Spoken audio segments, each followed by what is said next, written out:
I was completing my master's at the University of Hartford, and basically I ended up getting diagnosed at the end of that with a brain tumor. That kind of led to going through chemotherapy, radiation, and all of that subsequently led to my performance at Carnegie Hall with the New York Pops. I had the privilege of joining the New York Pops, right, on the stage, playing film music, tons of scores. It was a once-in-a-lifetime experience that I will never forget.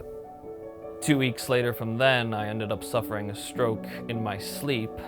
I was fully paralyzed on the left side of my body. The biggest issue was extension, so just being able to open my hand and close it at one point was impossible. Peter had a really typical recovery period for most patients who have a stroke, where he got better for a period of time. He worked really hard with occupational therapy and rehab, but eventually he plateaued. At UConn, we're really excited about our program in what's called Vivistim, which is an electrical stimulator placed around a nerve in the neck called the vagus nerve that we can stimulate to get the brain to learn and change more quickly in response to rehab and therapy in order to help patients who've had a stroke recover function of their arm. The surgery itself is a surgery where we make a small incision on the left side of the neck. We take a wire and we find the vagus nerve. And we wrap a small wire around that, and then we tunnel it down to a small battery which we put on the left side of the chest. When the device is active, it makes the brain more receptive to learning and changing. And that is a condition we call neuroplasticity. I'm a believer that you can achieve something if you put enough work into it, but it may not be the same as it used to be, and that's okay. So ultimately, if I can still play, but in a new way, that's gonna be my ultimate goal. What we did with Peter's first visit is we connected him up to the computer system through his microtransponder.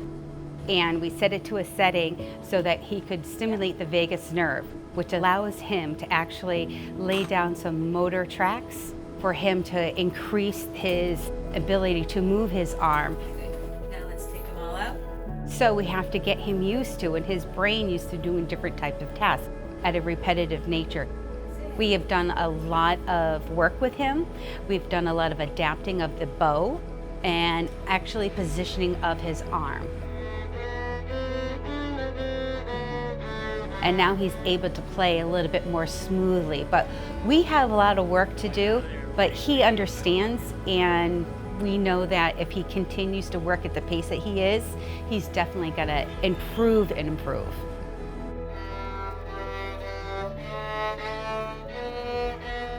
Not only does the patient undergo this 6 weeks of intense rehab, but we give them a small magnet which they can swipe over the device that will turn the device on for 30 minutes. And what some of our initial data shows is that patients who log and swipe the device more at home, i.e. they do more self-directed therapy, will have a better outcome. The transformation that Peter has experienced has been remarkable. And that's a testament to how hard he has worked. And I found that using this device, I have made strides, I've made progress, and I'm continuing to make progress. It made me feel like I'm having joy again playing a string instrument, which I have not done in closer to a decade. Peter has a great goal, which is he wants to get back to playing his instruments at a really high level. And I think having seen how hard he's worked, I think that he's got a great shot at it. So my goal would be, if I can use the device and get better and get more confident to feel I could play again in front of an audience of people, just even in this space, to me would be the most rewarding thing.